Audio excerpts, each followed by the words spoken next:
wizard. Da-da-da-da. He's such a... And my good friend, Joe Fletcher in the studio.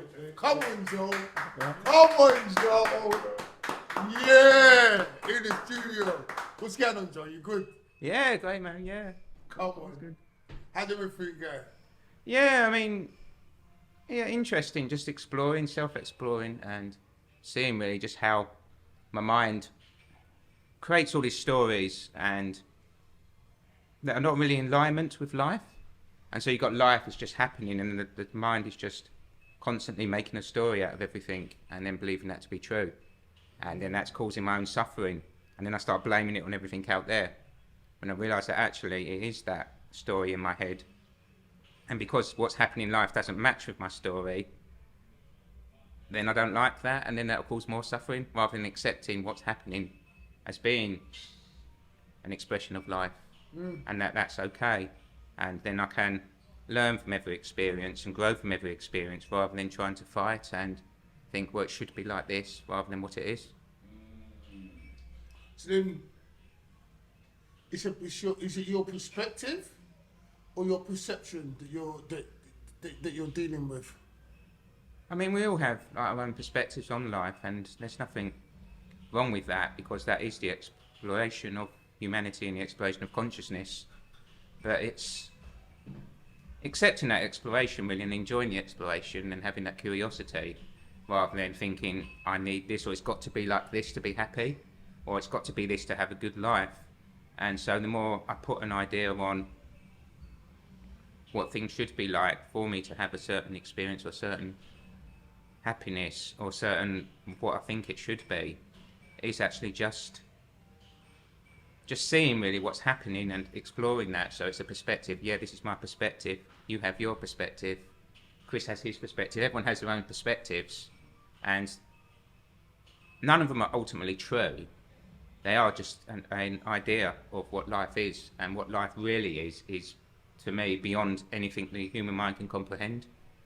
And so it's accepting that, yes, I'm living life and experiencing and looking to understand more and find myself really. And so it's accepting, yeah, we all have our own viewpoints, our own beliefs, our own ideas, and that's all okay. But ultimately, none of them are true. What was you like as a child? How far back can you remember? I experienced a lot of anxiety and perfectionism. Had to get everything like perfect and right. I'm kind of very sensitive as well, easily upset. Quite caring, I feel, and sort of a lot of empathy for others suffering. When you say you perfection, you had to get everything right. In what context you mean, like schoolwork? Yeah, teacher would comment, I would keep erasing my work and redoing it, or I'd get upset if I didn't get every single spelling right in the spelling test. So it'd have to be to the obsessive point that everything would have to be what my mind conceived as being perfect. So then you say your teacher would correct your work and it would be wrong? No, comment on that. I'll keep erasing like my work, like rubbing out my work and redoing it, rubbing it out and redoing it. Okay. Because to my mind it wasn't right, and it had to be like how I would perceive it to be perfect. Okay. What was school like for you? I mean, I enjoyed like the friendships. I think in general I had a lot of friends. I didn't kind of massively get on with that whole school system, because I was always a sort of child who would question a lot and like to ask questions, and the schools didn't really like that. But then I fell ill anyway, diagnosed with ME at age 9 or 10. ME, what's that? Oh, chronic fatigue syndrome, they also call it. Chronic fatigue syndrome? Chronic fatigue syndrome? Yes. Okay. So it meant I've got a lot of pain in my stomach and would get tired really easy. One way to describe it is like, imagine a battery, but the battery won't charge again. Okay. And so I missed a lot of school. But it also meant I went to a school for disabled children, which was a big eye-opener really, and seeing that. How was that?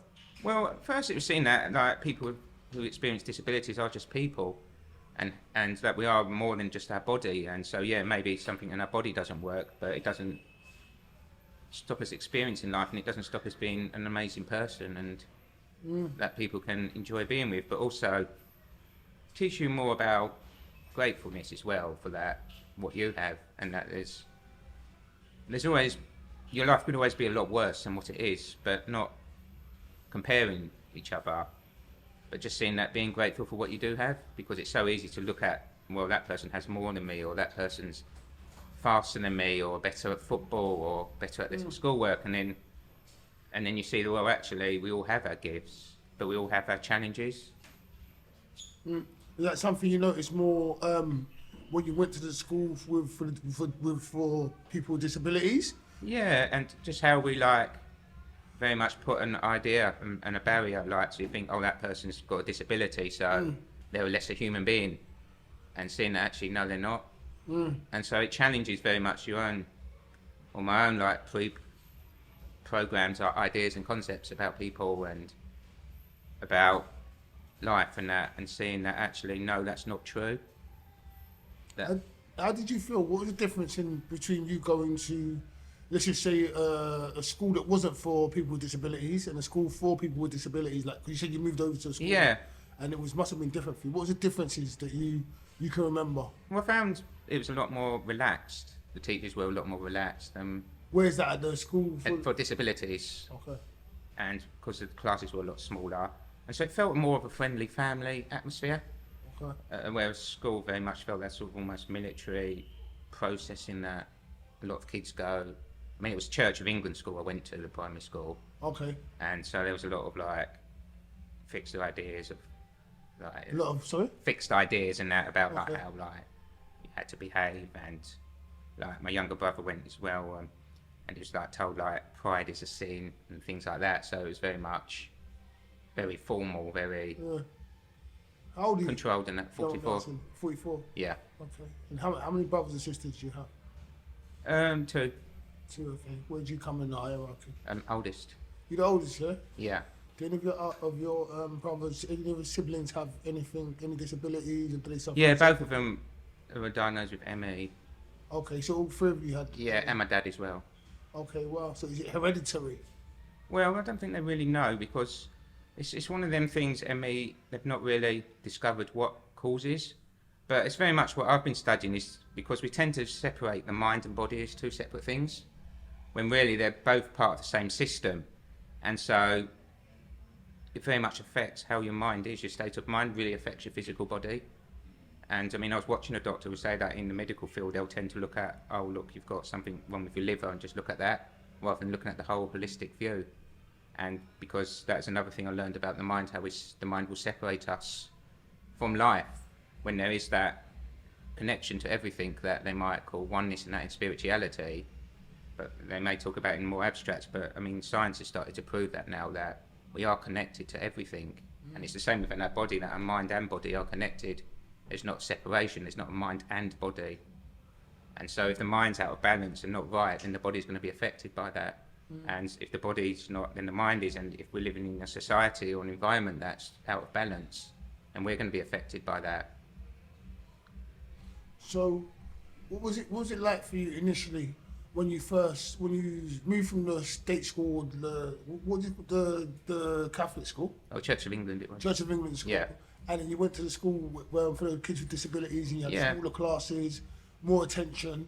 Did you still find the same kind of your perfectionist ethos for life, or could you? How was the teachers with you, with your work and that? Yeah, I mean, like I say, they were a lot more free. I mean, I was higher up. Some water. Yeah. Well, I mean, it was a lot more. It felt a lot more fun. But there was a lot less of the competition. It felt, and a lot less of the having to get it, like, to pass exams and all that pressure on you. It felt, because I mean, a lot of the children weren't so advanced with their learning, so I was like actually like top of the class, and so yeah, there was like, but it wasn't that competition or that sort of, you had to be pushed really hard. It was a lot more seeing it like that. That it was a lot more free, a lot more fun, a lot more just exploring. So it was more of a nurturing environment. So what's your fondest memories of the school? What's the name of the school? It was called Brookfield House. It was Brookfield over House. in Himes Park near Chingford. Okay. It's just, well, it's like, because I used to play fight with the disabled children, like wrestle with them and that, and my mum was like really worried that the parents would be funny about it, but actually mum said she was really grateful with like one of my friends, because like he just wanted to be treated like a normal child. Yeah. And because I did and played, he loved that. And it was like the other kids loved that, because to me they were my friends, and I just played them, and that's all they wanted really, was just to be treated like normal children, or like so-called normal children. This, yeah, exactly. Yeah. I was gonna say, yeah. Yeah, and What makes you different? You are normal to yeah, yeah, everyone's normal. Everyone has things that are, yeah, that are different from other people. One of a better phrase, imperfections, if you want to call it imperfections. yeah, But they make you up to who you are.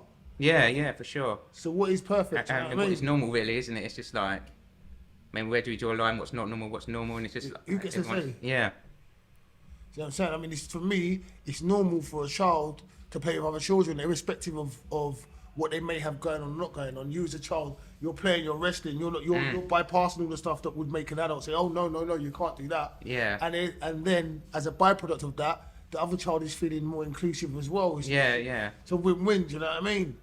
yeah, for sure, yeah. What sort of games did you used to play? Well, like, so I used to play the wrestling. I used to push them in their wheelchairs as well, like really fast, like zoom them around, and play things like football and that, and yeah, just normal games what children would play. It's just like Nice. the games, yeah. Nice. Remember anyone's names? Yeah, I mean, there was one called Raymond, I think, Noah's. They were the main ones I can remember. Raymond and Noah. How far back we go?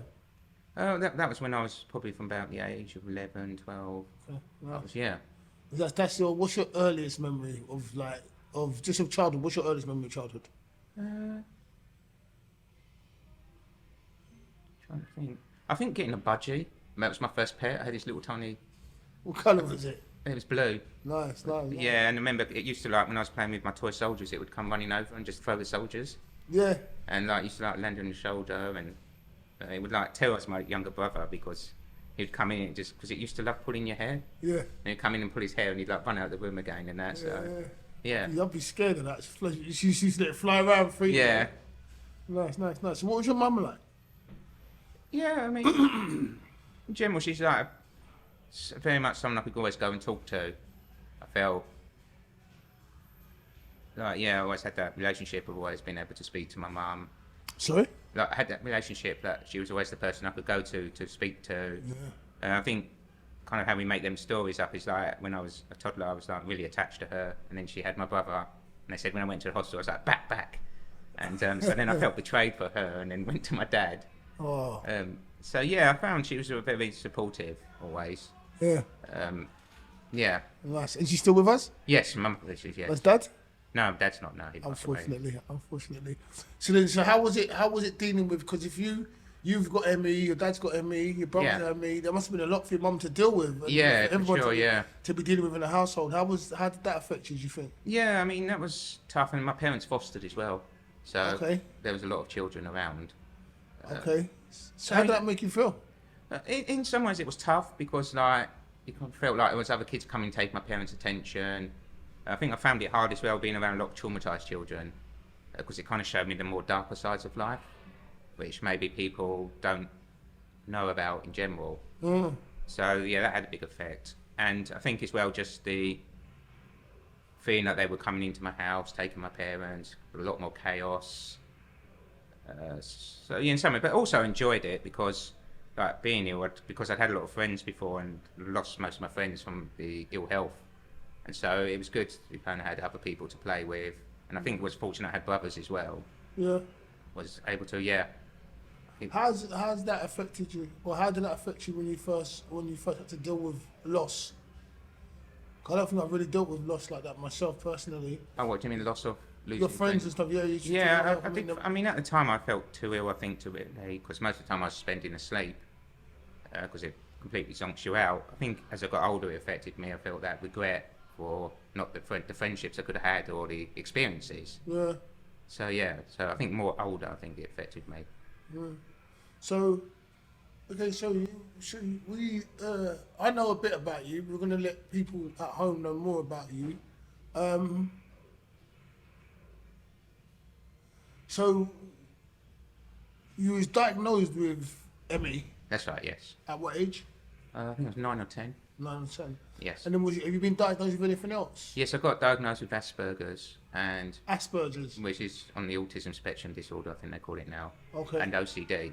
And OCD. Yes, yes. Okay, so you see the OCD and the Asperger's. Do you think they played a part in your perfectionism? Yeah, I mean the rituals and the repetitive behaviours, I think, and the obsessive thoughts, things like that, definitely. But I mean, it's very much because I've gone in a lot into labels and the mental health system, and I see them more.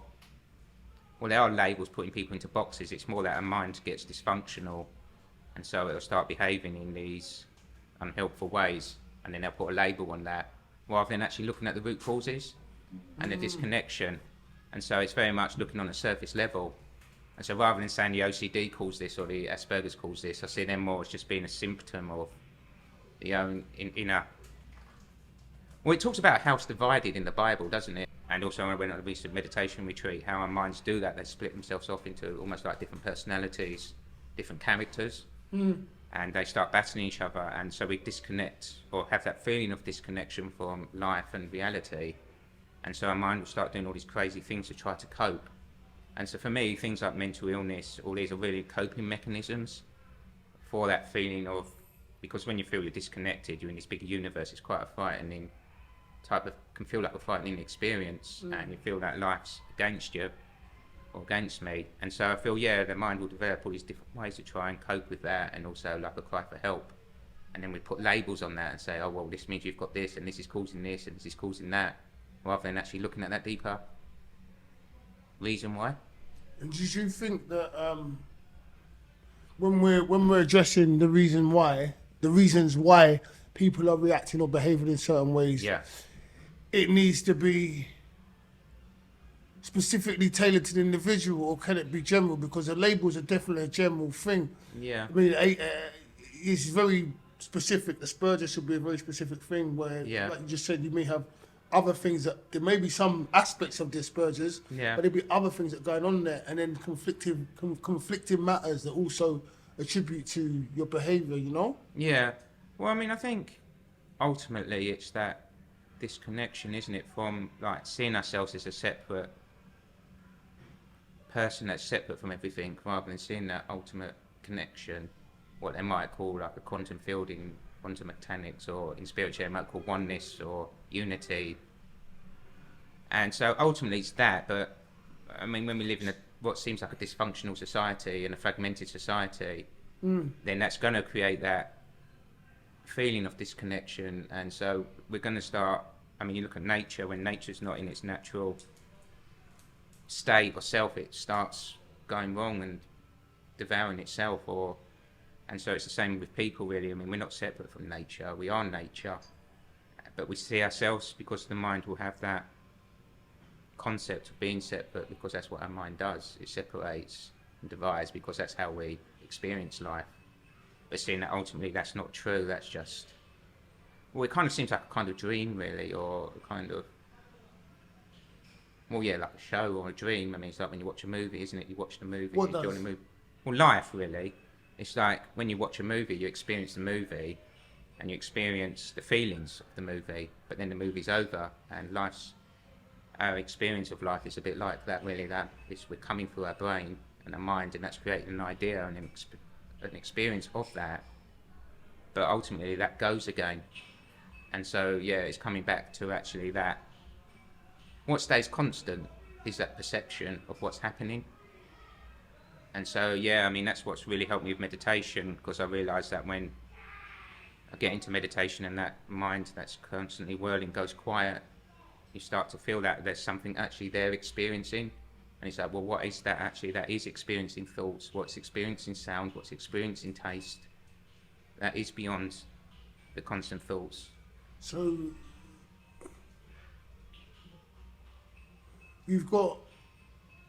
we're saying that, you're saying, and we're debating that the disconnect could be one of the factors for the let's just for the mental health, for irregularities in any individual. Yeah. how do we reconnect, or what would you be? How can we look at reconnecting? And it would be different for each individual. Yeah. Because you've got a general kind of like blanket, or if I say you've got Asperger's or you've got ADHD or you've got certain things, they might give you certain drugs for that or certain treatment for that, which might not be exactly what you need.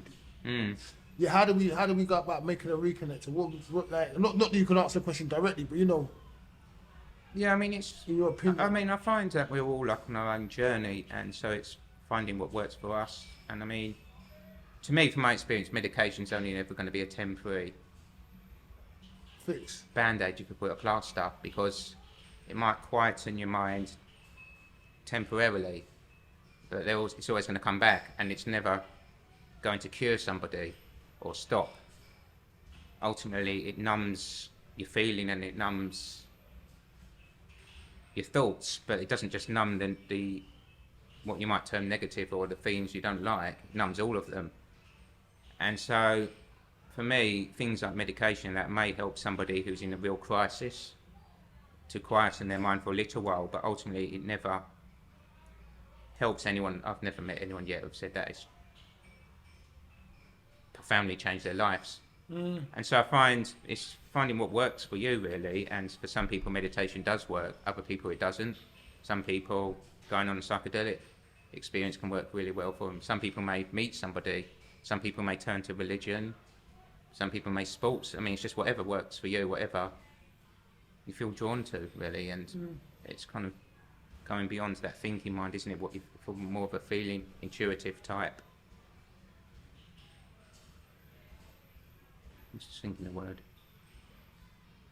Well, just an intuitive guidance to what's going to help you, and sometimes it can be exploring. Well, this works and this doesn't work, and so there's to me, there's just no one can really give you the answer. You have to find the answer yourself.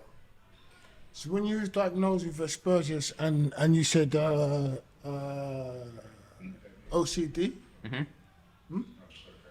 and what was the first kind of steps? Did your mum notice? Was it a teacher that noticed? How was the first kind of steps, and then what kind of remedies or what kind of steps did they take to help you with the condition that they said that they diagnosed you with? Well, I mean, I find mental health services give you very little help anyway. I mean, they'll give you some medication, might give you 6 or 12 sessions, but I very much found I've had to find it myself, just through study, meeting different people. I mean, unless you can afford to pay for it yourself, but I mean, the actual general mental health systems feels like it's falling apart, really. I mean, they're trying to help people, but it's just so many people suffering. So I found didn't really get that much help from the mental health system. Right. Just a little bit help with anxiety, but. How old was you when you was diagnosed? Well, the Asperger's and OCD probably only about no more than 5 years ago, 6 years ago. Okay. I mean, I'd been on antidepressants for about 25 years. Okay. Because they said that was in treatment for ME, but it was a bit stabbing in the dark, really, with the ME, because no one really has found an answer to what that is. There's a lot of theories or a lot of hypotheses around that. So, okay, so you've got ME, yeah, which is also Otherwise diagnosed with, yeah, or chronic fatigue syndrome. Chronic fatigue syndrome, and then you said there was depression and certain other things due to the fact you couldn't address what was going on with you with the ME, due to the fact you was off school a lot or you was tired all the time. What was the origin of your depression? What was the origin of certain like mindsets? I mean, it's difficult really to pinpoint, because that's another thing I've learned about the mind. It will just go back in the past and just make up so many stories and theories that are ultimately not true. I mean, I even realised, because I was like had this whole story about I wasn't loved as a child and I wasn't really cared, and then I found a load of photos of like my dad cuddling me, and realised that actually, and I was really happy, and I realised how my mind will just take little bits and it will make these excuses and say, oh, I'm like this because of this, or I'm like this because of that, and it's still just a story really that our mind's made up. And so the actual reason why, maybe it's not something we can find, and it's just looking at, well, yes, these things are built up within us to try to protect us, and at one point they maybe would have been useful, and it's letting go of them and I mean, they very much talk about that, don't they? Being in like the present moment, and it's just trying to let the past go, really, rather than trying to over-analyze everything. I mean, I learned that on the recent meditation retreat I went on, when you sit there for like an hour at a time and you'll have all these things come up. And I spoke to the assistant teacher and saying, oh, was it because of this, or was this thing coming up? And he was saying that just go back to the simplicity of like, because on that you're feeling the sensations on your body. When you say go back to the simplicity, what do you mean? Well, for that meditation, because the whole premise of it was, it's called Vipassana, and it's like a issue is caused by either craving for positive sensations or experiences and trying to avoid unpleasant feelings and unpleasant experiences. And it's more staying like, well, they call it equanimous or equanimity, so you call like centeredness, like peace, not trying to get one and avoid the other. And so the simplicity was to keep going back to feeling your body, because you just do body scans. And so it's to me, the simplicity is there's just life expressing, and then the humans are putting more and more stories onto that, and even like so-called spirituality, we make so many stories and try to make it so complex, when really it is just realizing that all what's whirling around our head isn't true, and that it's feeling and feeling that feeling, and just in that state of peace, or that state of seeing what's actually happening now, rather than constantly having your mind that's projecting into the past or into the future, because none of that's real. Like everything, my past doesn't exist now, and there's no way of me really verifying that any of it even happened. I mean, I've only got the memory of it, and some other people may have the memory of that, and you may have a few photos, but the only thing I can tell that appears most real is this conversation we're having right now. And I mean, even that I can't 100% say is true or real, but it's the closest to being that. So yeah, it's real it's real in our reality. Yeah. But from our perspective, it's real. But for someone else's right now, something else is going on. Yeah, but I mean, there's no way of knowing that I'm asleep right now, having a dream of you being here, talking to me, or you having a dream of me being here, is there? I mean, how can we actually prove that to be true or not true? So. If you was here and I was here, it would be a dream. But because of Wizards here, it must be a nightmare as well. Yeah. You know what I'm saying? It's a nightmare, just a dream we don't like very much. Yeah. I mean, like, dreams don't go the way we want it to. Yeah. Well, life's a bit like that as well, though. So. Definitely. Life is definitely like that. Yeah.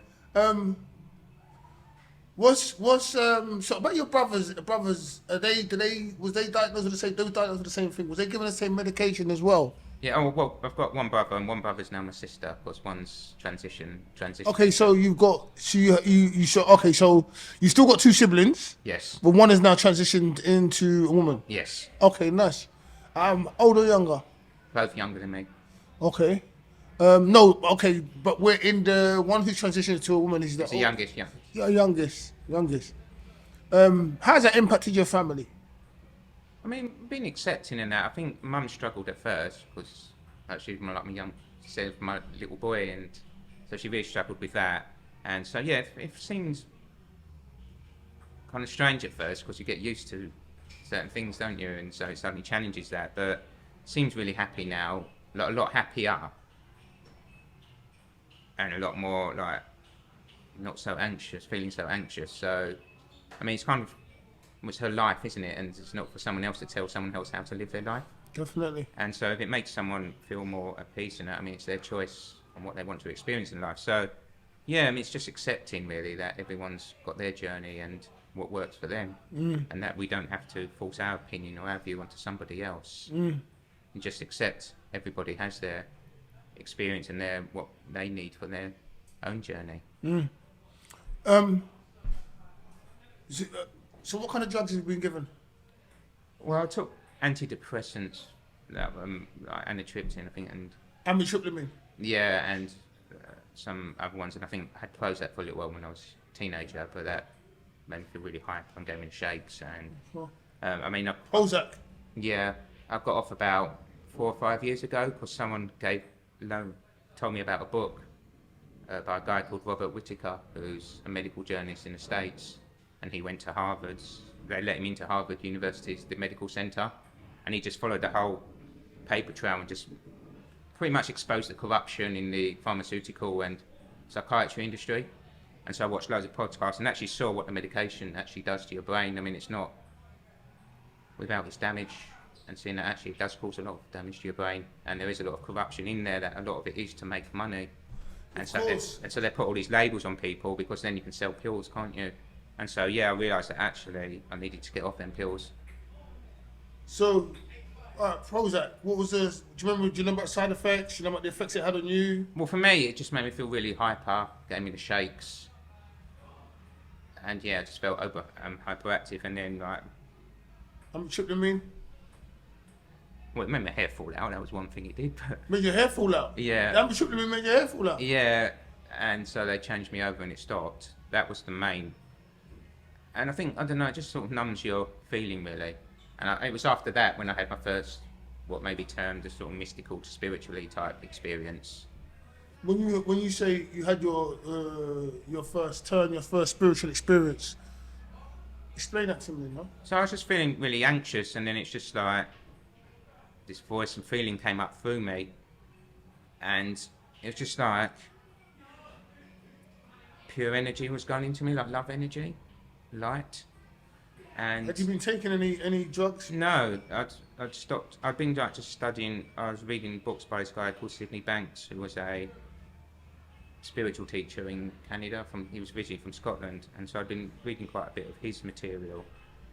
And it was just like, yeah, I just suddenly felt something else come up through me. And so for a while, I was just experiencing what you might term love or pure love, and it's just light. And then woke up in the morning, that's when my mind just went completely hyper, which I thought is like that more ego self fighting back, trying to regain control. And so I was going through that, and I thought I'd become this like enlightened guru, that I was going to like change the world. And then I thought I was directly being spoken to by God, and I was like a prophet of God now. And so I was seeing the mind creating all these stories, and like they were recruiting me like in the spiritual groups. And then I went into like real paranoia, thinking the government was after me. What kind of window period did all these different feelings happen over? Well, this was probably happening over, must have been about 3-4 weeks. Okay. And so it felt like I was going from like being in my body to like just floating off in the universe. And my mum, she felt quite concerned, because she's saying it was like I was just disappeared, because I was like, she was saying like she thought she'd lost her Joseph. And so I was just like walking about, talking to, like whispering to myself, pacing around. I couldn't read anything at all, because my mum just keeps shooting off, couldn't watch TV.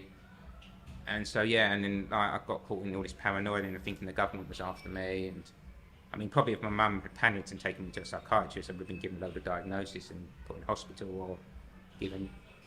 I mean, I've known people have gone down that road and basically their life screwed after that, so... Oh, so you're saying when that sort of thing happened and they get taken to see a doctor, to see a psychiatrist, then they're fed a bag of drugs, and then that just takes them all the way south? Yeah, I mean, get put on tranquilizer, I know that happened to people. But fortunately, I knew a couple of people phoned me up and they talked me back, which just regrounded me really, and that was all I needed, was just to be talked out of this story my mind had created. And so... Who were the people?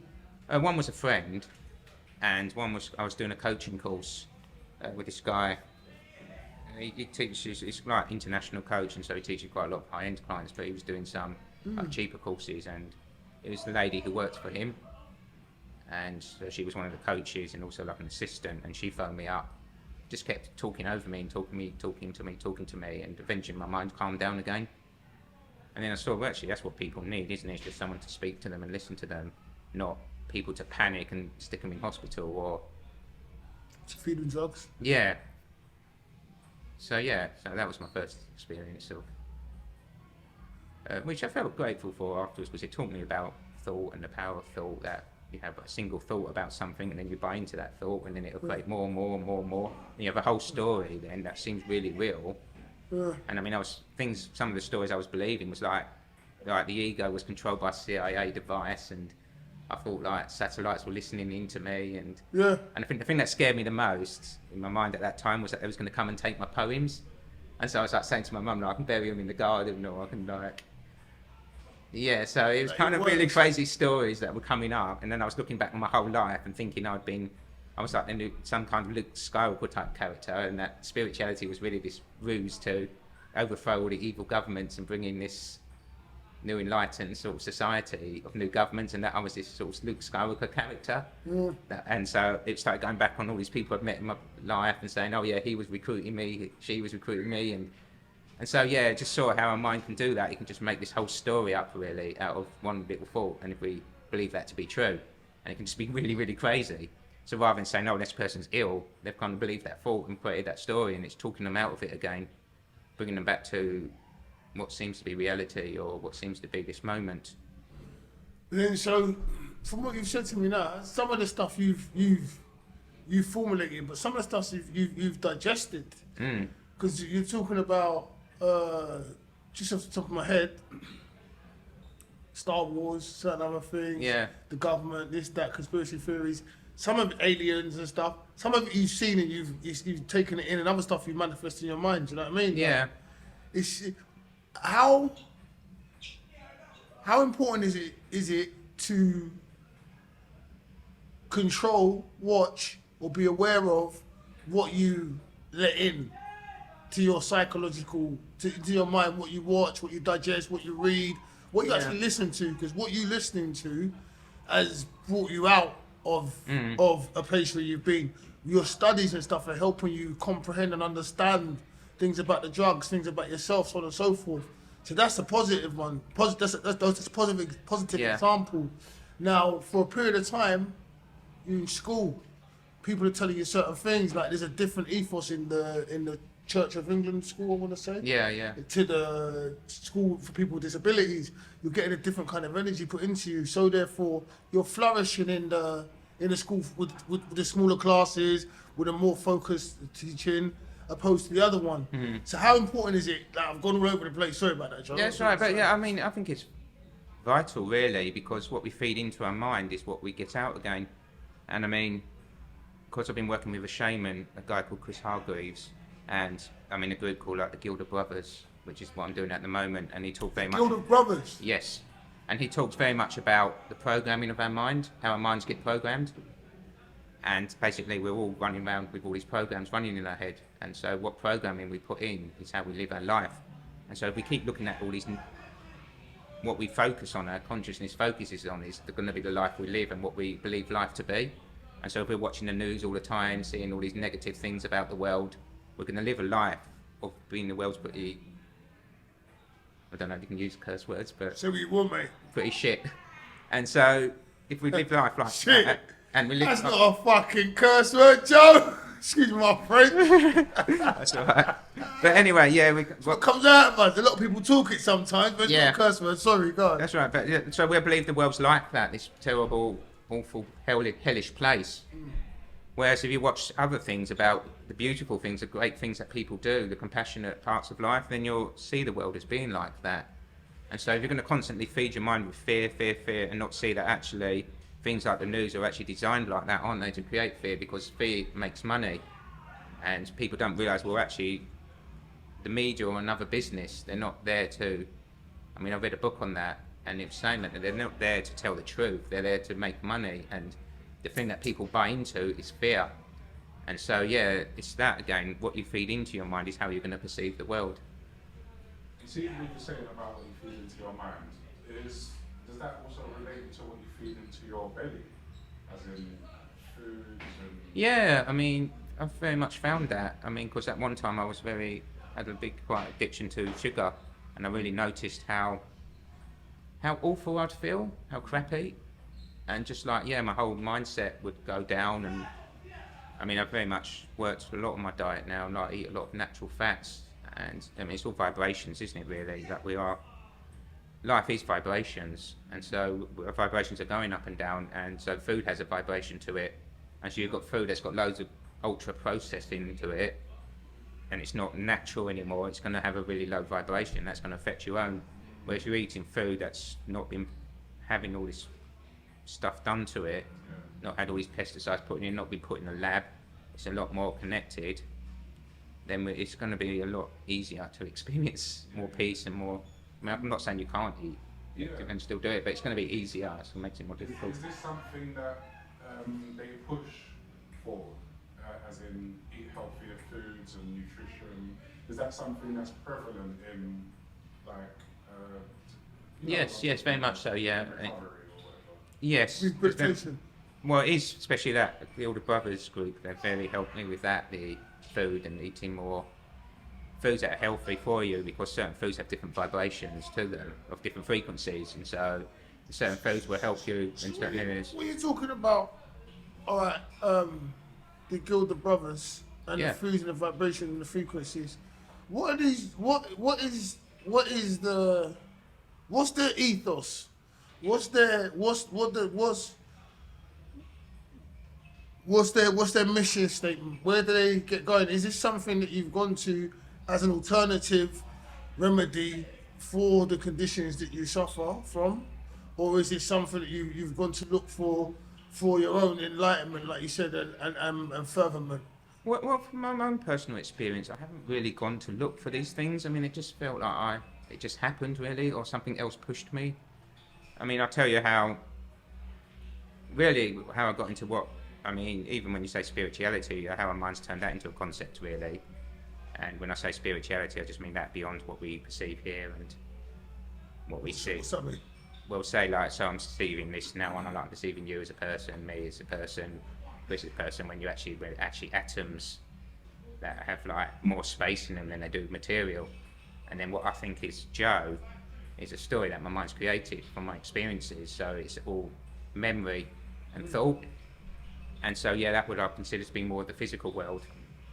And then there's what's beyond that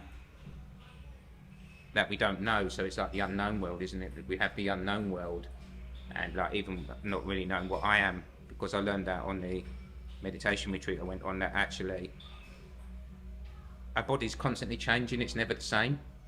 And so what I was 5 minutes ago isn't, because our cells are constantly growing, dying, regenerating.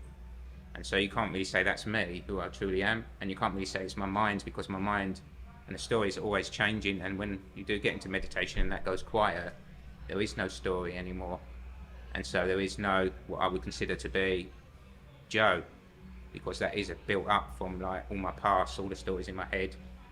And then I believe that to be true, ultimately me, but eventually that's going to die and go anyway. But there's still something beyond that is perceiving, that's having this experience right in this moment. And that stayed constant throughout my whole life. And as far as I'm aware, it will continue on past my physical body and my physical. And I've had experiences of it in, like, meditation and that, and you feel its vastness, how much more vast we truly are than what we realise. That we think we're just this little contained human body and this little story we have, when actually we've been restricted through what we've been taught. And so we believe that to be true. And then, like you might say, if someone says to you, oh, you're a black kid, so you're never going to achieve anything, and you believe into that, then you're going to live that life, aren't you? And then they might go into crime and that, but because I believe that story, rather than saying, well, actually, that's a story that somebody's told me, that's not who I really am. Yeah. He likes that. With disability, I'm going to make a new word. Enability? What's the opposite of disability? Enabled ability? Enableability. Enableability. I don't know if that's the right word. I'm just saying. No, disabled to enabled. Yeah, I always feel like God always balances things out. So when there's a disability, there's enableability. Did you find that within yourself or anyone else that you came across that had a disability, where they had a disability in something, but they had a very high ability in something else? Yeah. That's a better way to say enableability. I mean, I think it's seen as well as beyond the body, that we're not, the body truly is who we are. I mean, it's our vessel, our vehicle. Yeah. Or what someone said, I quite liked, sin is like your first pet. And so we have this body that we experience whilst we're here for whatever, 80 years, and that the sin, that's not truly us. And so, yeah, I mean, it's like you get a car, one car might be, like a Ferrari's going to outperform a Ford Escort, or, I've shown my age now, Ford Escorts, but yeah, might outperform. I'm dead. And that, but I mean, that is just a vehicle, isn't it? That's our vehicle. And yeah, obviously it's going to be like someone in a wheelchair is not going to be able to run a marathon. But we can still have like, because to me it's like we all have our lessons and we're here to learn, to grow. And so that person may have the ability to light someone else's life up, or may have the ability, I mean, look at Stephen Hawking's. It's an example, isn't it? And I remember listening to Eckhart Tolle saying that he looked into his eyes and there was just such acceptance, such profound acceptance of his condition rather than hating it and that. And he said that he would, there was a quote, a story from Stephen Hawking said he would never have changed his life because he found such peace. And so to me, it's, yes, we have our physical things that we do, but that's not really who we are, and we're kind of striving to grab all the time in the material, when actually there's this profound peace and profound love and profound feelings within us that go far beyond all that, and that's never going to come from grasping from out there. And I mean, when I went to Oregon, and I experienced that in the forest on this meditation retreat of just feeling the vastness and connection to everything and how beautiful that felt, and realised that we think we've got to have this God experience and see God, when actually we can experience God through feeling all the time. And it's just seeing that. So yeah, to me, what in our physical doesn't really matter that much. We make such a big deal out of that, when actually we can all find ourselves and experience who we truly are. And again, you can put a name onto that, but what we really are so vast and goes so far beyond the mind, there is no name or label for it. And as soon as we put a concept or a belief onto that, we're no longer on that. And I mean, even a feeling, isn't it? You say love, well, what is love? I mean, love means a different thing to a different person. But it's a feeling, isn't it? And you have that feeling, but you can't put a word to that feeling, you just have that experience. What a feeling. Yeah. And music's a great one. Huh? Music's a great one for that. It's Yeah. Vibration is still. Going on okay, so these feelings, yeah? How do we access them? How does like, what, I'm talking about you, Joe, because I'm not saying how do we access them. How have you accessed them?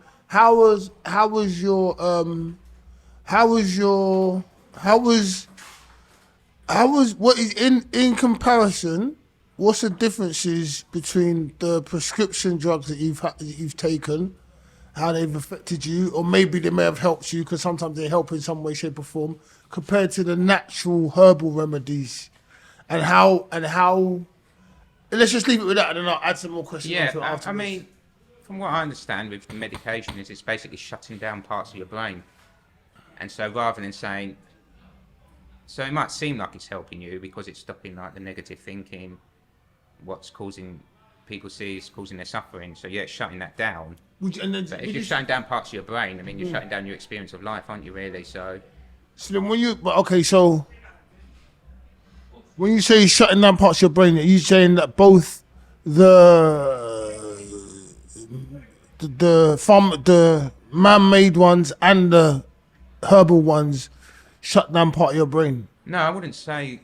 No, I'm talking about the pharmaceutical medication that shuts down your brain. As far as I see, the more natural, we might call, or herbal type, is they're more opening up your mind. And so they're shutting down the personal, self-absorbed thinking to allow that more experience and expression. So wait, they shut down, so they're still shutting something down by definition, though, isn't it? Well, they're quietening that like self-absorbed idea, and so we're not so stuck in our head. So it's, I suppose you could call it a shutting down, but not in the same way, because the pharmaceutical one is actually physically shutting down your physical brain.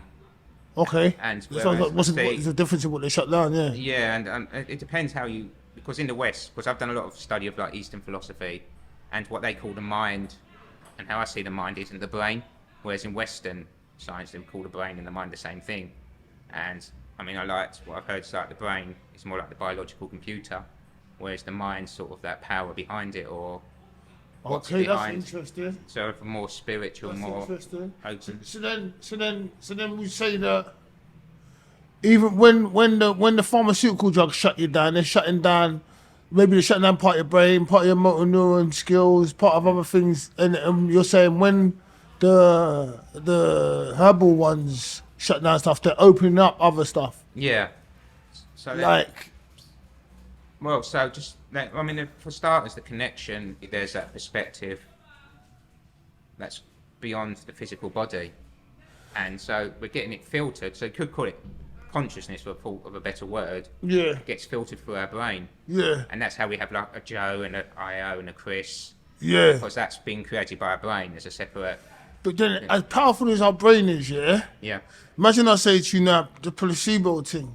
You know what placebo effect Yeah, is? yes, Right? yes. So I say to you, yeah, here's some ayahuasca. You take the thing, like, yeah, I don't even know how you take ayahuasca. I'm doing this. Yeah, I don't even know how you take it. But you take the ayahuasca, and then imagine it was a placebo, but you're telling your brain it was ayahuasca. You're telling your brain to open up that part of your brain. So now you're just doing exactly what you were saying. You're thinking you're doing it, but it's not the herbal drug. It's the actual power of the mind that does it. You know what I mean? Yeah, I mean, the mind is that powerful. I mean, it's been people, I mean, was it Dr. Joe Dispenza who broke his back and was told he'd never walk again, and he learned to walk again through the power of his mind, and I've known people who've done that, and even because there's one called the Lionesses as well that I mean. Another group. Yeah, that's for the women, so you've got one for the men and one for the women. But how do you manage that? How do you swing that then?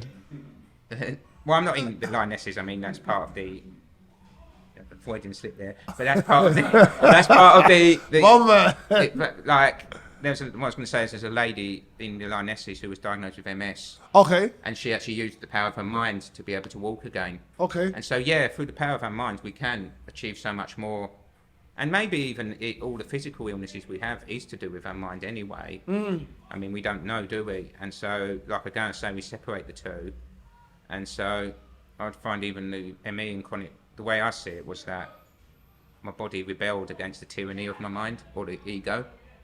And one doctor I spoke to, he says it's like a bear hibernating. So every time your mind goes crazy, your body will shut down to protect itself. And I mean, it's starting to be shown that even things like cancer and that can be caused by the stress of our minds.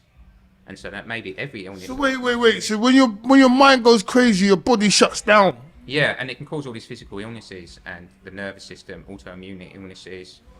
So when your mind goes crazy, your body shuts down. So when your mind goes crazy, what define your mind going crazy? Or you define your mind going crazy for me, like just To me, I wouldn't say mind going crazy, but let's just say you have a defect or something within your body. It's all triggered from your mind, isn't it? From your brain. It tells you where something's wrong. But isn't that's nerves? I know, but it's all from the nervous system. It's all from the main fruit. No, but what Joe said was your mind goes crazy. So now let's just say, okay, because what you're saying and what he's saying is two different things. As far as I know. Yes, yeah. But you're saying that your mind will tell you there's something wrong here, and then you'll know. And then, but what you're saying is your mind's.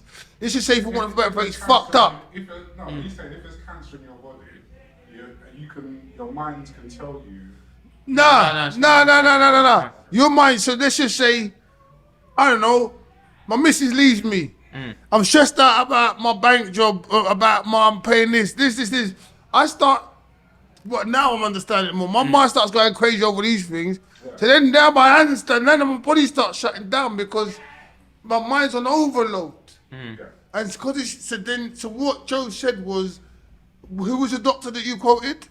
Dr. Joe Dispenza. Dr. Joe Dispenza, that he said there's a hibernate. You said the hibernate. Oh no, sorry, that was a guy called Dr. Bill Pettit. Yeah, that's what we're talking about now. There's a hibernate. Because your mind goes crazy, your body goes into hibernation state. Say the thing again for me, please. Because I'm not. Well, the way he told me, because I had some sessions, a guy called Dr. Bill Pettit, who was a psychiatrist. Yeah. And then he met a guy who had an enlightenment experience that completely shifted his view of psychiatry. Yeah. And so he was saying to me, it's like a bear hibernating. A bear hibernating. Yeah. So you're listening. Yeah. So your mind goes into that, like, he calls it chronic stress.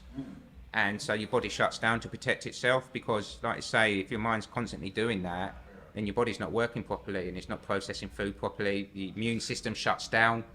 And so then you're going to start getting illnesses and cancer, It makes sense. Yeah, so... Is that like when people can't bother to do shit? Yeah. Like when they just shut down and say, I don't want to go out, don't want to wash, don't want to do nothing. Like your wife had an affair and then you're constantly angry about that. And I mean, so yeah, and then your body's shutting down then because it's causing damage to your body because, I mean, you feel the effects on it, can't you? Anger. I also think when the doctor tells you that you've got something, that will shut down your body as well. Yeah, for sure. Yeah. Your mind accepts it. So I've seen so many people that when they've been told that they've got cancer, they might have had it in their body, but when they get told it, You believe in it comes through. your mind Yeah. will just do something else to your body, and then maybe within a week or something. So if you make, you know what, you owe me £1 million. Do you believe that? You need to believe that so you can pay big. You know what I'm saying? But I think that's another thing, though. Saying that is like what I've learned, because there's that law of attraction thing, isn't there, where people try to manifest like a better job and that. And I think, to me, that very much still coming from the ego perspective of being a lack, feeling of lack, that I need this to be happy. Where there's more of a what we need in life, and that connection, and feeling that actually all these feelings are coming from within us. So getting that thing's only ever going to be a temporary fix. And so if we're trying to get that, it's never going to lead us to ultimately what is going to allow us to experience that feeling of connectedness to everything. And that's really where we're looking, is within us, and then something manifests out that we need to do in life. So it might be poetry, or it might be writing stories. And so then, yes, maybe we'll have a great life, all these things will come to us. But it's not grasping something out there that I need this £3 million house, I need this amazing job, or these yachts, and then I'm trying to manifest them things. To me, that's still coming from like a feeling of not having.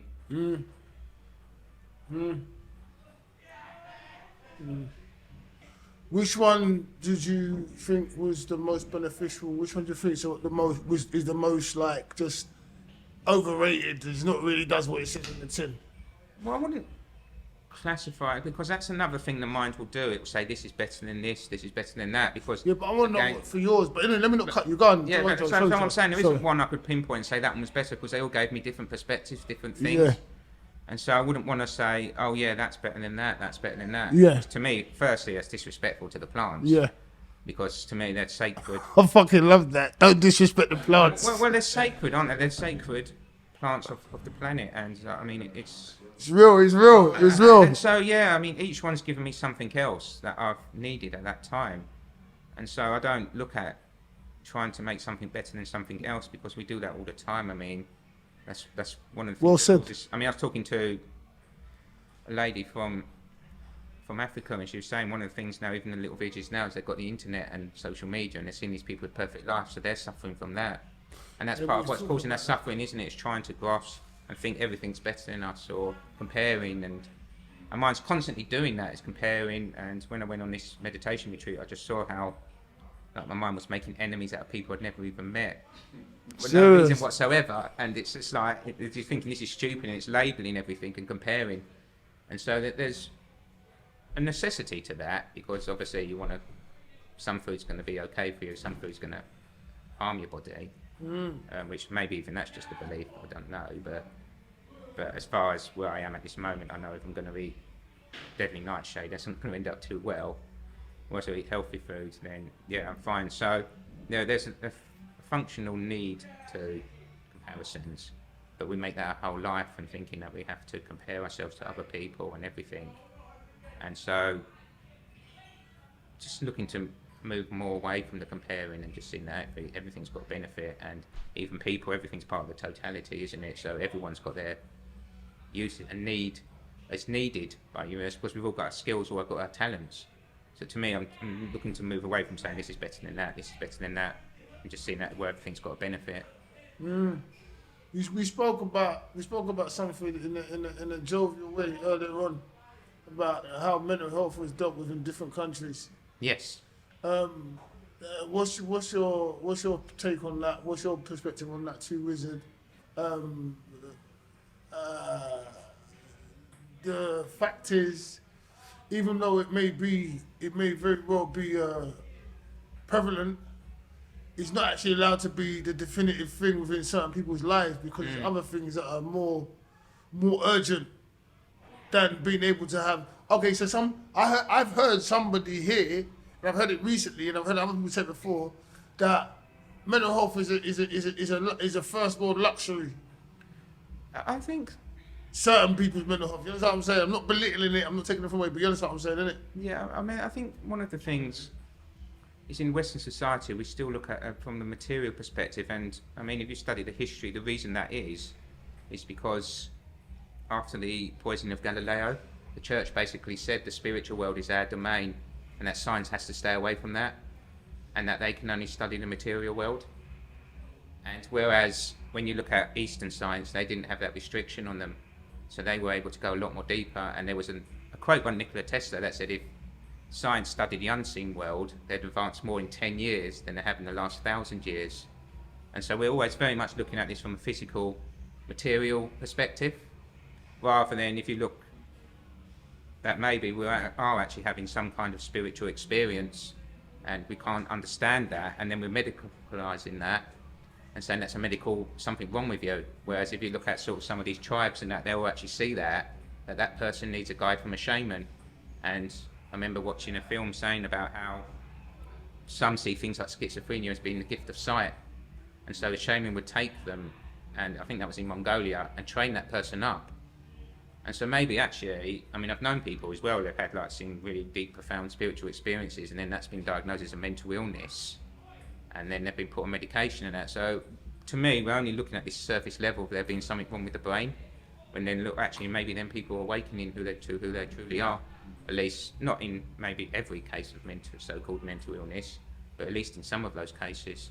Yeah, because some people are just gifted. Some people will see things that other people can't see. Yeah. These kind of things, and automatically, like you said, you're just shut down as in that corner sort of thing. So yeah, because we very much box, don't we? Like box. I mean, look at the amount of kids now being diagnosed with ADHD, and you've got to fit in this box at school, haven't you? If you don't, there's something wrong with you. So.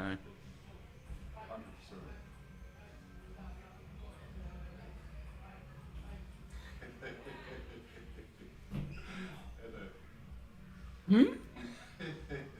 And who's to say what's normal? I mean, who's to say what a kid should be like? I mean, it's like, I mean, schools are very much restrictive anyway, aren't they? And they fit a certain type of people.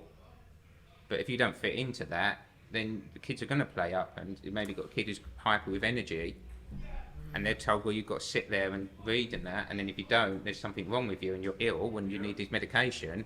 Well, maybe actually the school system's not right for them children. So. Well, kids know best, and Yeah. kids and old people know best. They just get on with it, don't they? Yeah. If they feel like I don't know, like an old person feel like farting, they fart. If a young baby feels like farting, they'll fart. Yeah.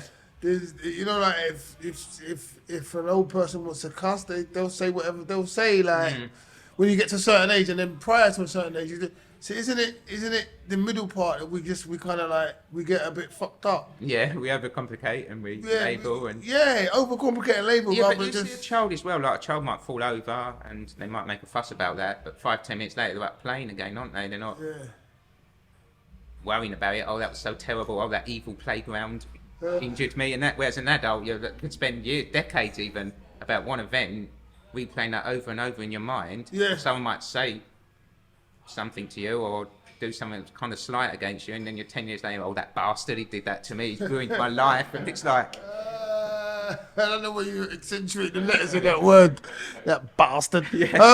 No, but I saw something yesterday, or the day before yesterday, where they put a snake down with a kid, like a toddler, and the kid's playing with a snake.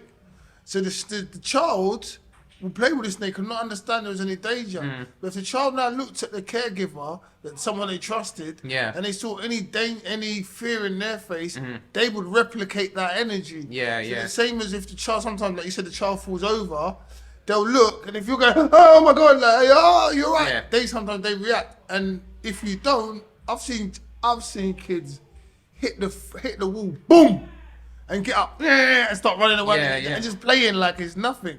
But the minute you're like, oh my God, you're right, Tommy. It's the whole, they're now scared, so they react. So it is, was it programmed? It is kind of like indoctrinated into certain things. I think we know as humans, like that rawness, that connection, and I believe that connection it's there in the beginning and it comes back later on. Because I think that this is all speculative as well. You, after going through everything, going from the birth through the middle part where they get programmed and everything, Yeah. to the old part where you start seeing things falling apart and you've got more of the comprehension of the mind, you get it, you understand more. I think then you go back to what you had in the beginning, which you spoke about at the beginning of this interview, as in the connection between the mind and the body. Yeah. But a connection that's just there inherently without any thought. It's just naturally there. As a child, it's naturally there. And I think as you get older, you know, I mean, really old, you get back to that, or you comprehend that this is where you're supposed to be. You can understand yourself better. Yeah. And just be and let it go, and not have those self-blockages, self-barriers that we have. Like that we need to do certain, I don't know, go through rites of passage, understand certain things understand what our triggers are. Yeah, but also it's just the things we worry about, isn't it? For most of our adult life. And I mean, it's like that I was thinking how vast the universe is, and like we've got this galaxy, and we're the only planet with life on it. Are we? That we know of. That we've been told anyway.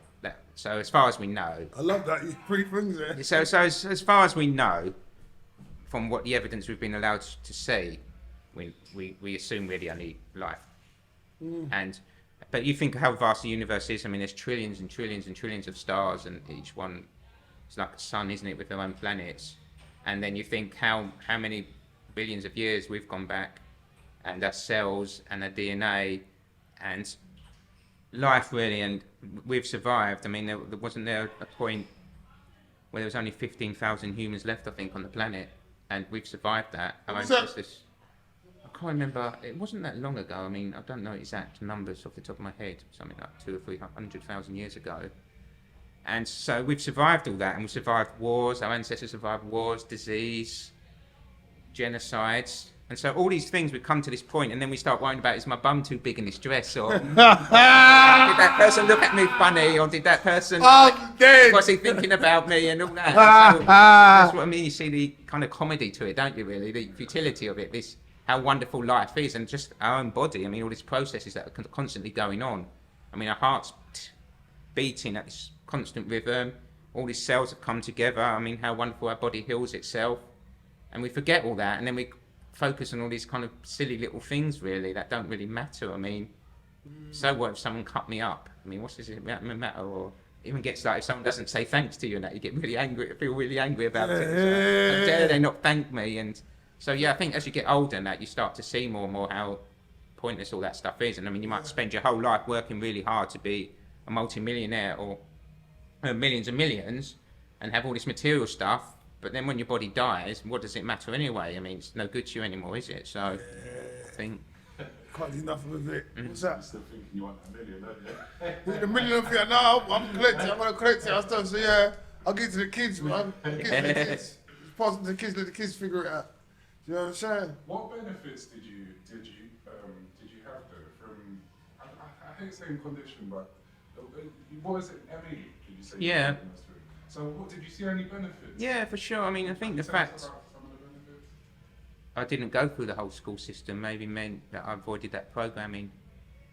That was one, and also Nice. That's what I'm saying. yeah, I mean, it taught me about life as well. And I mean, maybe if I hadn't, I would have like worked for a company, ended up becoming a director or something, and maybe even had some tyrannical views, or like maybe I would have just constantly lived my whole life in that society, or like, I don't know, some people call it the Matrix now, don't they? It seems to be the popular buzzword, but just living life like that and not being aware, really. And so I think, to me, yeah, it allowed me to become aware of the more than just the normal, what we're told we need, and told that we've got to have this spend our whole life striving and stressing and that to try and outdo everyone else, because the only way we're seen as worthy is if we've got a title and we've got all this money and all this power.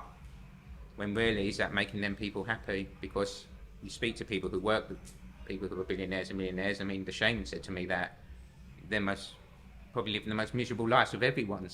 So, and like some of them actually said, the biggest mistake was making their first million, because then they had to try and strive for more and more. And so, we think we need all these things, or like thinking we need to be famous. I mean, I've been through that one, but actually, most celebrities you hear are actually really suffering themselves because they're living this false life and realizing that actually people don't love them. They love the story and the character that but that's not who they truly are.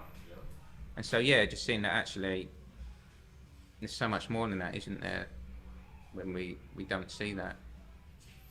I think everyone's suffering in their own way. In their own way.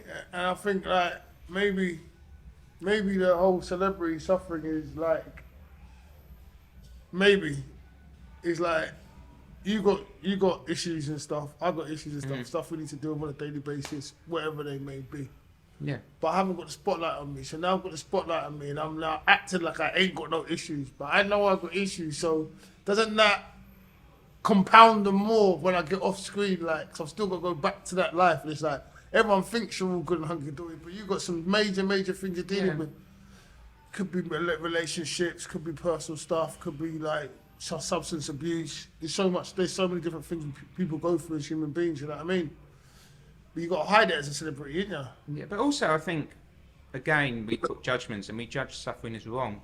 But actually, without the suffering I went through, would I have actually ever felt inspired to try and find myself and try to find that deeper? I mean, it tends to be, doesn't it, the people who have been through extreme suffering are actually inspired to find something deeper. And whereas if you're living what maybe seem as a great life and that, then perhaps why would you want to change? Why would you need to? Try to find, I mean, whatever name you want to put on it, God's self or spiritual self or conscious self, is the suffering that seems to lead people to, or inspire people to actually look deeper within themselves and question who they truly are. That's what I was trying to get at with the whole disability thing. I feel like there's a push for you to do that little bit more of something to find yourself. I don't know what it is, man. I'm thinking of Stevie Wonder. Huh? Stevie Wonder, because obviously he hasn't got vision, but he can play every instrument, the best in the world. Ray Charles never had vision, he was good too. Yeah, okay. He's the best in the world at every instrument. That's a bit of a bold statement, isn't it? He's good, but I don't know about the best in the world at every instrument. Some people like to contradict that. So let's talk about how you're using some of your gifts to give back, because you've got some literature. Yes. You're compiling. Yes. I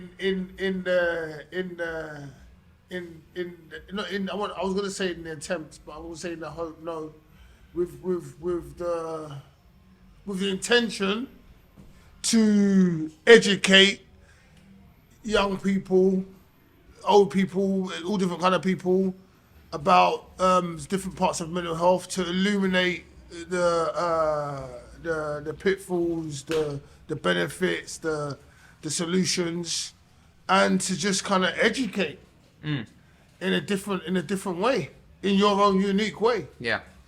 Let's talk about that. Yeah. Come on in. I mean, I didn't intentionally write things for any intention. It just happened. We listen to this voice of believing who we are, which is really tiny, and that who we are is vast. And it's just how the idea of that, well, that's a bit like comparing an ant to an elephant, and saying that an ant can control an elephant and teach the elephant that it's an aphid, because I saw that what we believe we are is tiny to what we really are is vast. And so that just came through for me. And then this other story I sent you about the Neuron Village people. I mean, the Neuron Villages came, I was inspired by that shaman, because he was talking about trauma, how neurons gather little villages when there were trauma, and I was saying, oh no, I know that trauma. And so it just was helping me, just seeing that how they gather together, and like when that's something like, oh, I don't like, and that. And then so it was how I wrote for myself a story of them being like Neuron Village people, saying, oh no, I know. I mean, I did it about dog phobias because that seems to be the most... phobias. Yeah, and I did it about dogs because that seems to be the most common. So let's break it down. So let's break down the ant and the elephant idea. Yeah. I don't want you to Yeah, go for it. let no cat out the bag, because the books are a work in progress. Yeah. You finished writing any of them? Well, I have the one about the Neuron Village people. I virtually finished. It's just editing. Cool. So these are works that are coming out. So don't just give away too much. Just Yeah. give them a little bit. Give them a little taste. Give them a little tantalizer, but don't give them too much. It's about the ant and the elephant idea. Well, the whole idea is of how society teaches us that we're small, and teaching kids that they're small, and restricting them. So that's just what restricts us is our own beliefs, our own mind. And so we believe, like, I don't know, I lived with a family who, like, maybe I came from a poor family, so that means I can't achieve all these things, or I came from a black family, so I can't achieve these things, which really is a story that we've been told, and so that's what restricts us. And so I had the idea of the ant convincing the elephant it's an aphid and tiny, and then enslaving the elephant to work for it, Nice. and seeing it's like a allegory of like what happens to us in society, that we're taught we're really tiny, and then we basically become slaves to society Yeah. and slaves to the story, and seeing that actually by seeing beyond that they are just stories, and if we believe into them to being true, we stay small, Yes. whereas we can be big like an elephant by realizing that deeper wisdom within us. And so yeah, that was the premise of this story, again, to Nice. help myself originally. Nice.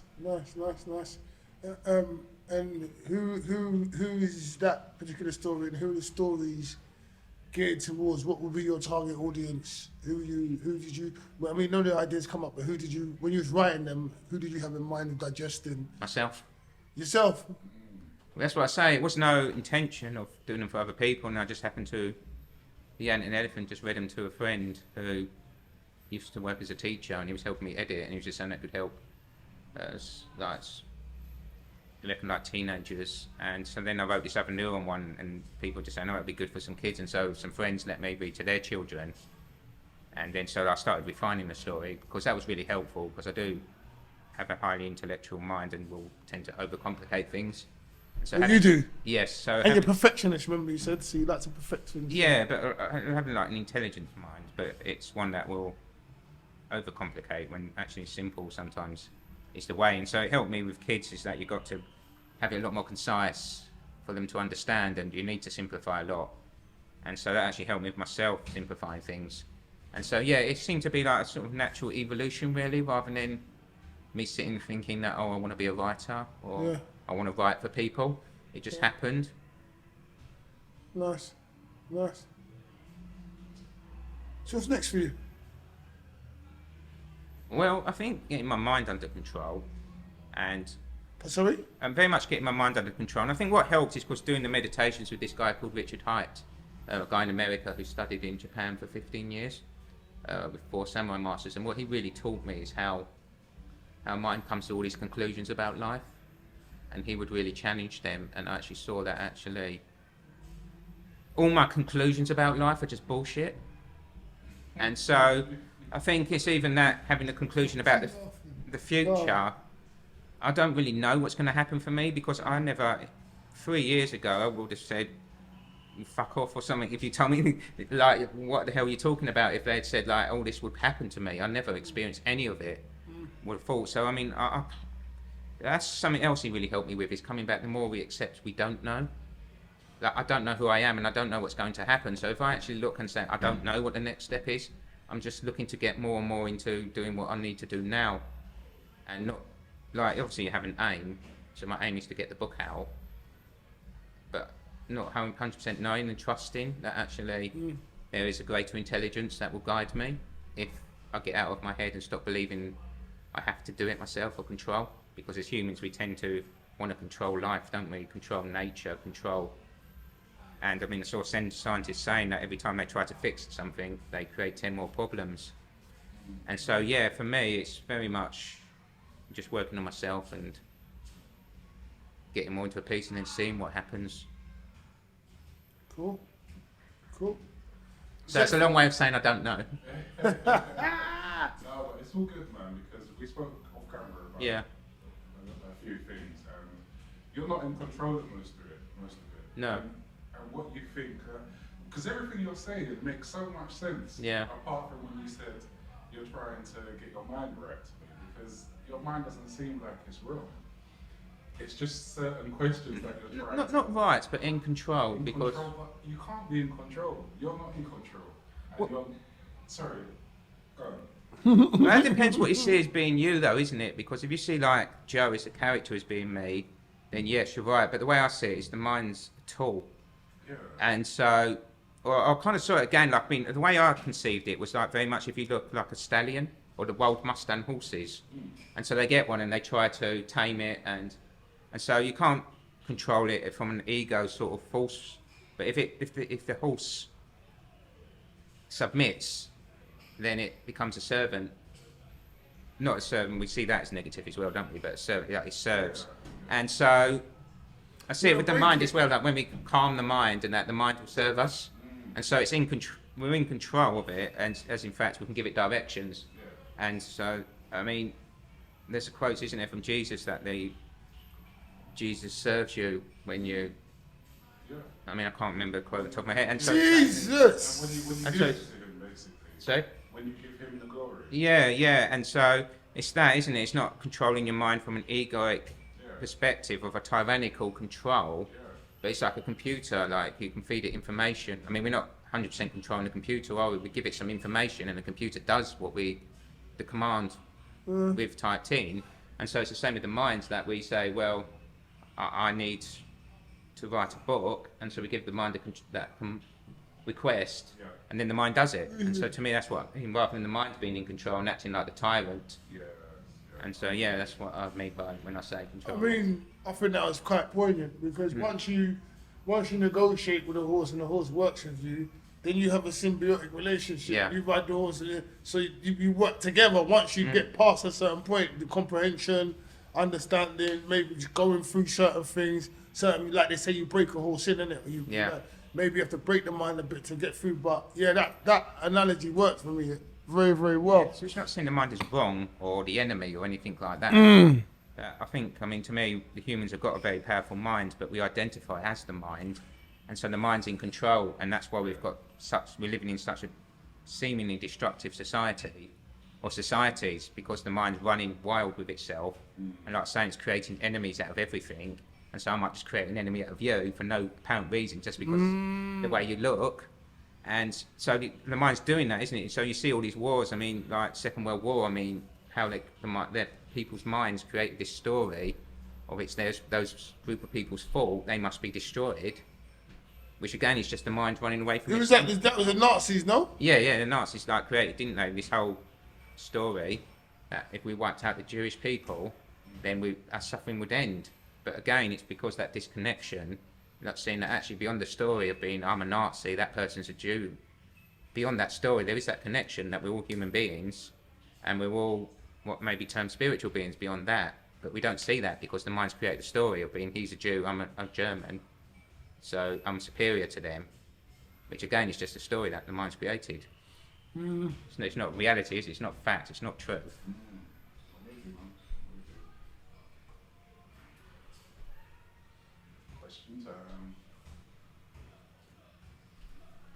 I have some general knowledge questions for you, Joe. You know what? I didn't know your name was Joseph.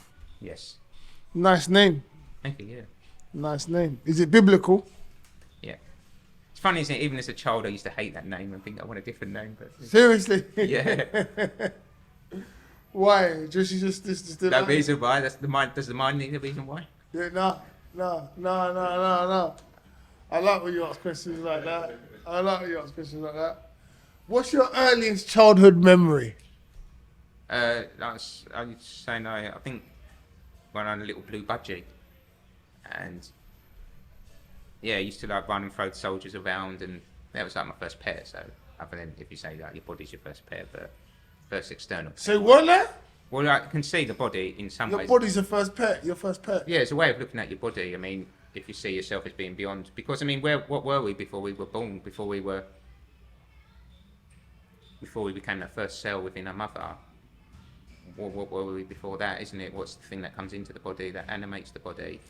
And so, not seeing that I am the body, because then because you can start getting into that, well, I'm the body, oh no, I'm not, I'm the mind, oh no, I'm not a spiritual being, so you can't be three things.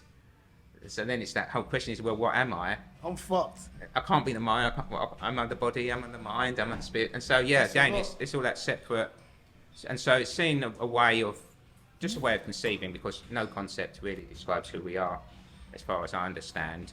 And so to see the body as a pet, well, it's a way of not judging yourself in that, because would you judge your first pet, or would you treat your first pet as badly? That's what I learned. And so if you see your body like that, you're not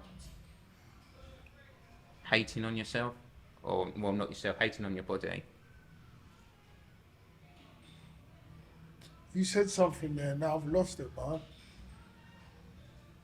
Oh, that was it. About what was we before we was the baby? What was we? Where was we? What was we? How did what? With that animation that came into the thing. Yeah. It's very provocative questions you're asking me. Mind provoking. Thought provoking. Sorry, that's it. Thought provoking. Yeah. Thought provoking. If you died now, would you be content? I love your reactions. Well, if I died, I don't think I'd be anything in the physical, would I? Because I'd be dead. But what I would be, again, like I say, seems to be what we are goes beyond anything we can describe. So even to say content is another description, is it? Another label we put on. And so if I died now, I'm dying. maybe I'd just be. We're actually dying, aren't we, as we sit here? In a way, yeah. And that's, was it a quote I heard before? Is that we're really on loan from death or something? Yeah. So yeah, I think what is content really? I mean, that's another means different things to different people. So I think it's not really striving for a certain feeling, is it? It's just whatever arises. Sorry? Whatever arises. Yes, so whatever feeling. So yeah, I'm No. What's the best advice you've ever been given? I think it's about attitude to life, and what attitude do you take to life. And if you take, it at least seems like we are able to choose our attitude. And so if we take a negative attitude to something, then we're going to suffer. If we take a positive attitude, and there's always some positive, we can look into something or lesson to be learned. And so yeah, I think for me that, and also like I say, what I was saying about the guy Richard Hyatt, who I've had lessons, is to watch those conclusions of the mind. The mind will make conclusions about life and believe it to be true, when actually perhaps the mind can't understand life and doesn't have that capability. So question everything. Question everything. I swear there's a quote like protect the mind or defend the mind. I can't remember where I've heard that before now. Anyway, what's the best thing you've ever done?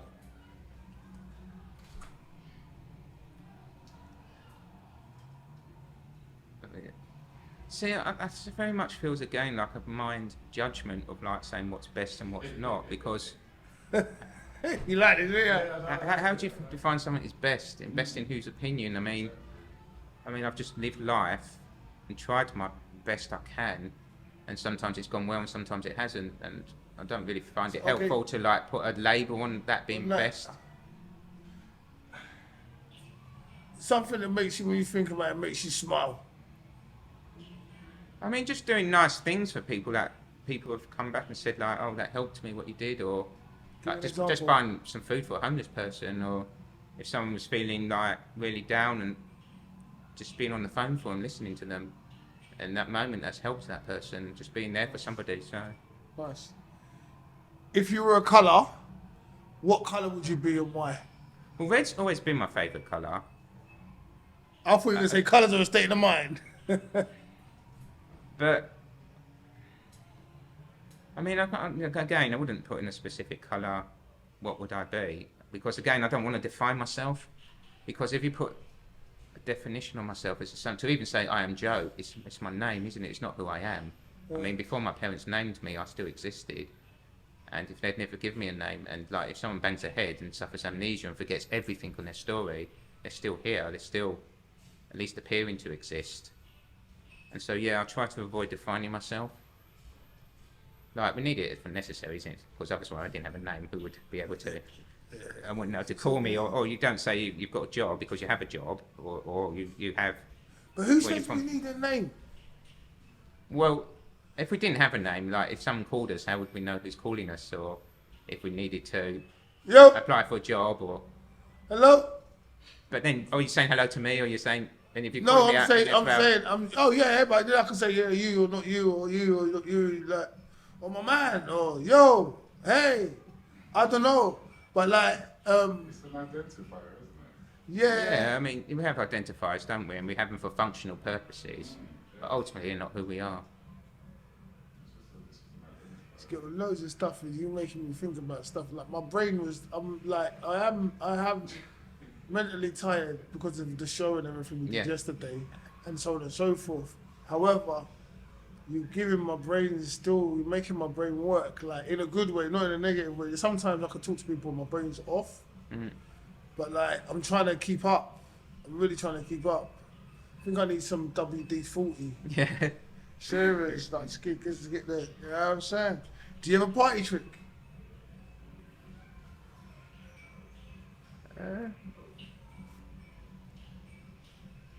No, I can recall. I guess. I mean, I'm more just connect with people, and I think seems to be my mind just talking. But I don't know specific. I could say, oh, I've got this party trick. I could think of anything.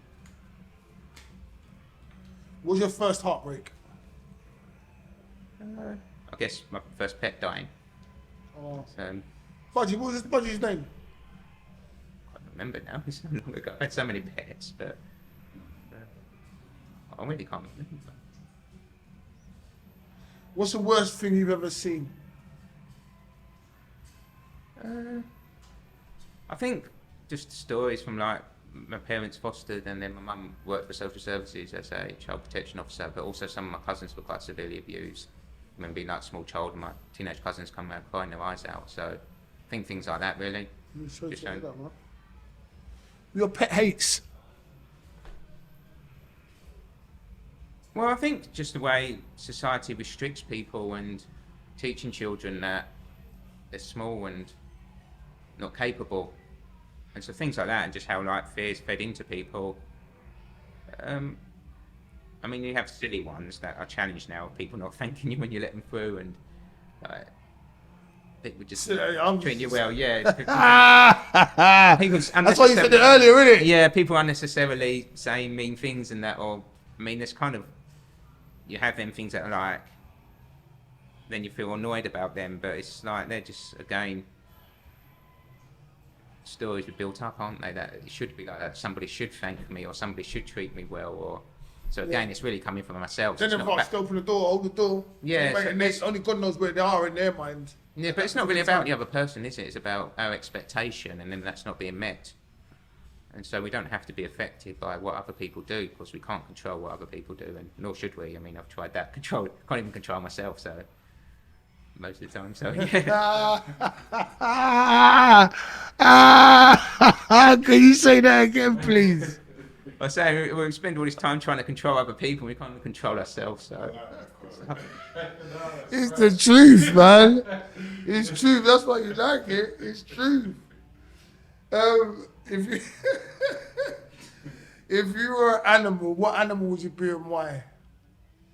I mean, I always liked eagles. I think is something I've enjoyed, just the freedom of being able to fly and just see the world, really, that you can see it from up there, and it's just. Not everyone's as honest as you are. You do know that, right? Stop looking at my questions. I mean, not everyone's as honest, no. But I mean, with that last the statement about what did you say? What did you say again? About controlling people. People can't even control themselves. That a lot of people trying to control people, and they're not even honest that they can't control themselves. They're so busy trying to control other people or tell other people what to do, or how to do it, when to do it, why to do it. But I mean, I very much realise that now, because I've heard that said that how the world's a mirror of our inner world, and I see that things that bother me about other people, I'm actually doing myself. Yeah. And so, yeah, it's easy to accuse other people, isn't it? And there's that thing, isn't it? Like, why do you look at the splinter in another person's eye and not see the plank on your own nose? Fucking hell, I've never heard that. That was a Jesus quote, and yeah. And so, yeah, and it's that, isn't it? It's so easy to pick the faults in other people and not actually see what's in ourselves. And we're only bothered by what other people do, because really that's within us. Nice. Oh, what advice would you give to your younger self?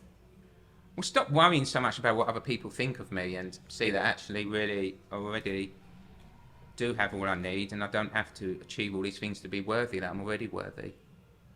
Nice. What's next for you? We'll see what happens, and just nice going with life. Nice answer. If you had one wish, what would it be and why? I think my wish would be that everyone saw who they truly are. Say again? That everyone could see who they truly are, and not believe what they're told or their story in their head as being them. Fair enough. How would you describe yourself? Someone who's living life and doing the best they can with what they know and just exploring and trying to find a deeper self and just allowing what can happen. What's your biggest inspiration? Well, the biggest inspiration is that intelligence that is beyond who we think. I mean, people call it God, don't they? Or people call it all these different concepts and that, but really we don't know what that is, and maybe we can't, but there does seem to be some kind of intelligence that's guiding life. And sometimes we connect with that when we do let go of all the concepts and beliefs.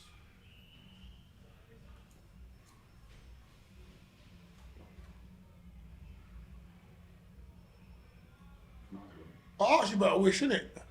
Yes, yes. Tell us something about you that nobody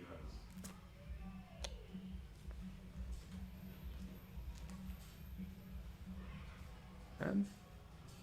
I mean, I tend to compulsively tell people stuff anyway, so I don't know. I don't think there is anything I've not told somebody. Yeah, I love that. I love that. I love that. I love that. I love that. I love the way you talk, man. What's your favourite quote? I haven't asked you that, have I? I mean, I love the Socrates one of the only thing I know is that I don't know. If it admits it doesn't know, then it thinks it doesn't exist and it thinks it has no purpose. And so it's actually really, really hard to accept that we don't know. And so we keep grasping, trying to think that we do.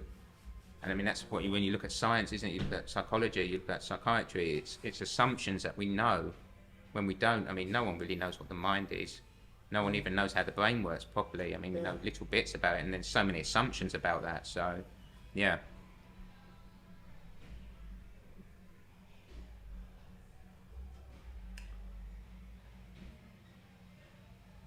As the fact we're all going to die, as in the physical form is going to change and move on, how would you like to go? How wouldn't you like to go? Well, I wouldn't like to go as a mad genocidal dictator, that's for sure. No. But, I mean, how would you want to die? Like shot, stabbed, run over by a bus, mauled by an elephant? How would you want to die? If you had the choice, and how would you want to go? Because we're all gonna move on from this physical form, basically. By hook or by crook. Well, I'd rather die accepting life and accepting what happens, and that accepting death. That even we don't even have to fear death. So yeah, I'd say accepting death and not fearing. Not fearing. So it wouldn't matter. Ice water Titanic. Don't know. Mauled by a bear. Doesn't matter to you. Gunshot. Watery grave, falling from a building. Well, it wouldn't matter, would it, if you accept that your physical body is not who you truly are? I mean, obviously you're going to feel fear still because the shark's chomping down on you. You're going to fear that, but what can you do? I mean, you can be chomped down and fear that being chomped down, or you can accept that you're going to die. So it's going to be a bit of a nicer experience if you've accepted that. So yeah. Joe Fletcher, you got anything you want to ask me? Or the wizard. What have you taken from today's podcast? That question is amazing. First, I would like to say, this is the question I'm not care to answer, but I thought you were going to say, what have I taken? Like, what drugs have I taken? Okay. That's why I laugh like that. Ayahuasca, I would love to try some ayahuasca. That all of us as individuals are going through different things. However, the theme is very much universal. It's universal in the sense that we're trying to understand ourselves, and we're all trying to connect just connect all of it, the physical, the spiritual with the mental. And in that connection, you find a there is an equilibrium. There is such thing as a balance. There is a peace and a serenity. I've taken away that this is every day is an ongoing battle. It's an ongoing journey.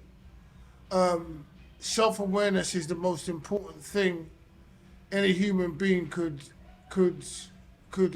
desire. Because through self-awareness, you can then dictate how you react to. It's the basis for everything. Basically, understand why you're doing things, the reason for doing things, how things impact people, what you can get back from things. How beautiful the world is. I've taken away. There's some really, really, really, really amazing people in the world. You being one of them, Joe. We're just being all right. But yeah, you definitely being one of them, and the benefits of being honest with oneself, the clarity you can achieve with humility, the blessings that I have as a human, as an individual, and the blessings that we all have, even when we have shortcomings and challenges, we still have blessings in the same breath. There's so much, Joe, man. The fact your name isn't just Joe, it's Joseph. I learned that today. How my childhood defined who I am right now, and how certain interactions impact my life, have impacted my life. And I think one of the biggest ones is the perception and perspective is the basis of almost everything.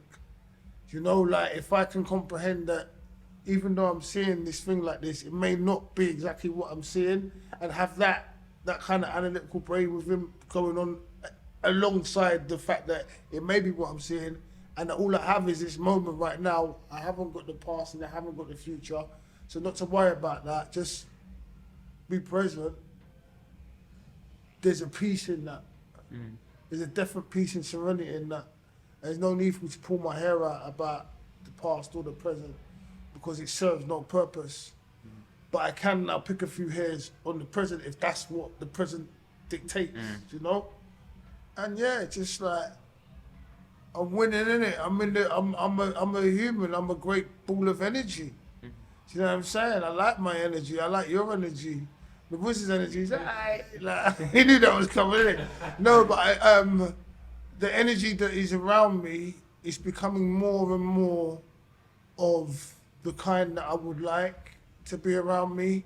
And even if I do have certain energies that I might be apprehensive about, I have the power to kind of change them, to embrace them, to repel them, or to kind of negotiate with them as well. I've got so much from our discussion today, but I've got a lot of. I've taken a lot of peace from you, because going back, if you go and watch some episodes now, and anyone else watching it could testify to this, my energy levels are more. Because even though I have been excited, I get now, yeah, what's going on, yeah, blah, blah. I get really like that, but I've been able to just be. Even though I've had those spikes of energy with you, it's been more like balanced and more like, you know. So yeah, got all of that from today. Thank you. All of that. Thank you so much. Yeah, thank you for having me on. This is Joe Fletcher. That was Live Talks. I'm Ayo Fawole, Joe Fletcher. We got the wizard over there. My brother Joe. Thank you.